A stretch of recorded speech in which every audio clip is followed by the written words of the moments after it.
এরা মুখে কিছু বলে না, যেটা করে সেটা হলো মবের পক্ষে যায়, আশকারা দেওয়া হয়। গভর্নমেন্ট আশকারা দিচ্ছে, মব হচ্ছে। সেই যে এনসিপির যে ছাত্র সংগঠন আছে তার যুগ্ম সদস্য সচিব, তার বিরুদ্ধে কোনো অ্যাকশন নেওয়া হয়েছে।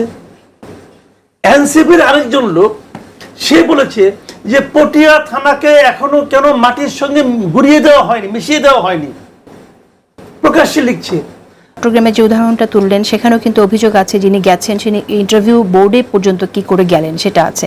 সিইসি সাবেক সিইসি নুরুল হুদার ক্ষেত্রেও কিন্তু এই প্রসঙ্গটা আছে, ওনাকে এতদিন কেন গ্রেফতার করা হয়নি। তো আমি আসবো আপনার কাছে, আমি একটু মাসুদ কামালের কাছে শুনে নিতে চাই। মাসুদ কামাল, আপনি কি মনে করেন যে আসলে এই ধরনের ঘটনা বাড়ছে কেন, বন্ধ করা যাচ্ছে না কেন? বন্ধ করার চেষ্টা হচ্ছে না, কাজে বন্ধ হচ্ছে না। কি কি চেষ্টা প্রয়োজন যদি আপনি একটু খুলে বলেন। আইন অনুযায়ী চেষ্টা করতে হবে। কারণ আপনি একদিন লক্ষ্য করেন পটিয়ার যে ঘটনাটা,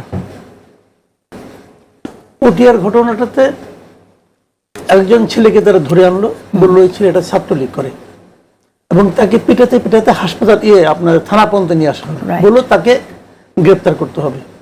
ওসি বললেন যে তাকে আমরা গ্রেপ্তার করবো কিসের, তার বিরুদ্ধে তো কোনো মামলা নেই, এবং সে কিন্তু পটিয়ার ছেলেও না, অন্য একটা জায়গা থেকে সে পটিয়া বেড়াতে এসেছিল।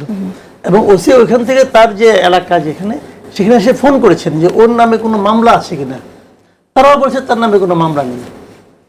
এখন তার নামে কোনো মামলা নেই, তাকে আমি গ্রেপ্তার করব কেন? এই ছিল বিরোধের জায়গাটা। ছাত্ররা বলেছে, ছাত্র মানে যারা গিয়েছিল ওখানে তারা বলছে না গ্রেপ্তার করতে হবে, কারণ সে ছাত্রলীগ করে। এবং ছাত্রলীগ তো করার কোনো স্কোপ না, কারণ ছাত্রলীগ তো নিষিদ্ধ সংগঠন। এখন ছাত্রলীগ করতো, সে কি ছাত্রলীগের পক্ষে ওই মুহূর্তে কোনো মিছিল করছিল?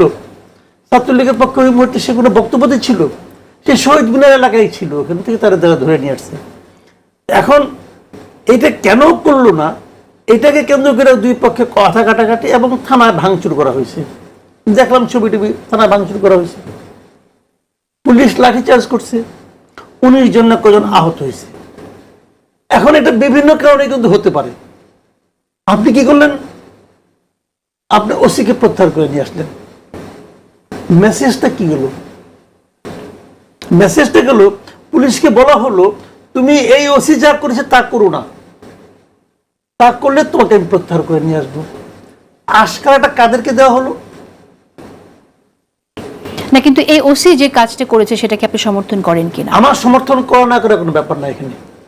আমি তো ভাই দূরের থেকে দেখতেছি, আমি ভুলও দেখতে পারি, যা দেখা যায় তাই তো না, এর বাইরেও কিছু থাকতে পারে।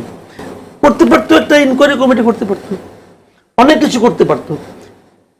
সেই ঘটনার প্রেক্ষিতে একটা ছেলে, ওর নাম হলো অয়ন, সে ফেসবুকে স্ট্যাটাস দিয়েছে যে পটিয়ার ওসিকে ফাঁসিতে ঝোলানো এখন জায়েজ হয়ে গিয়েছে। আমি একটা স্ট্যাটাস দিলাম আপনার ব্যাপারে যে আপনি এমন এমন প্রশ্ন করেন, আপনাকে ফাঁসিতে ঝোলানো এখন জায়েজ হয়ে গিয়েছে। এটা বলার মাধ্যমে আমি কি কিছু লোককে আপনার বিরুদ্ধে উস্কে দিচ্ছি না? এটা কি একটা ক্রিমিনাল অফেন্স কিনা আপনি আমাকে বলেন। সে অয়ন কিন্তু এলেবেলে কেউ না, সে যে এনসিপির যে ছাত্র সংগঠন আছে তার যুগ্ম সদস্য সচিব, তার বিরুদ্ধে কোনো অ্যাকশন নেওয়া হয়েছে। এনসিপির আরেকজন লোক সে বলেছে যে পটিয়া থানাকে এখনো কেন মাটির সঙ্গে গুড়িয়ে দেওয়া হয়নি, মিশিয়ে দেওয়া হয়নি, প্রকাশ্যে লিখছে। তার ব্যাপারে কোনো অ্যাকশন নেওয়া হয়েছে? হয়নি তো নেওয়া। আচ্ছা, আমরা এই ব্যাপারে এগুলি কি আইনের মধ্যে পড়ে না? আপনি বলবেন যে না আমরা জুলাই বিপ্লবের মাধ্যমে আসছে, আমরা কোনো আইন মানি না। বলতে পারেন ভাই, আপনি আপনার হাতে ক্ষমতা আছে, বলতেই পারেন, কোনো সমস্যা নাই। তাহলে আমাকে তখন বলতে হবে যে সে কোনো আইনের শাসন নাই, অথচ একটা আইনের শাসন কায়েম হবে। এই জন্যই তো 8 তারিখে 8ই আগস্ট একটা সরকার গঠিত হয়েছিল। 5 তারিখে শেখ হাসিনা চলে গেল, তারপরে 3 দিন দেশে কোনো সরকার ছিল না। 8 তারিখে একটা 3 দিন কি দেশ চলে নাই? চলছে তো। 3 দিনের মধ্যে আরেকটা গভর্নমেন্ট আনার দরকারটা পড়লো কেন? দরকারটা পড়লো এই কারণে দেশে তারা একটা আইনের শাসন কায়েম করবে, একটা অথরিটি থাকবে, যে অথরিটি বলবে এই কাজটা ঠিক, এই কাজটা করা যাবে, এই কাজটা করা যাবে না। এটা তো কিছুই বলে না, এটা মুখে কিছু বলে না, যেটা করে সেটা হলো মবের পক্ষে যায়, আশকারা দেওয়া হয়। গভর্নমেন্ট আশকারা দিচ্ছে।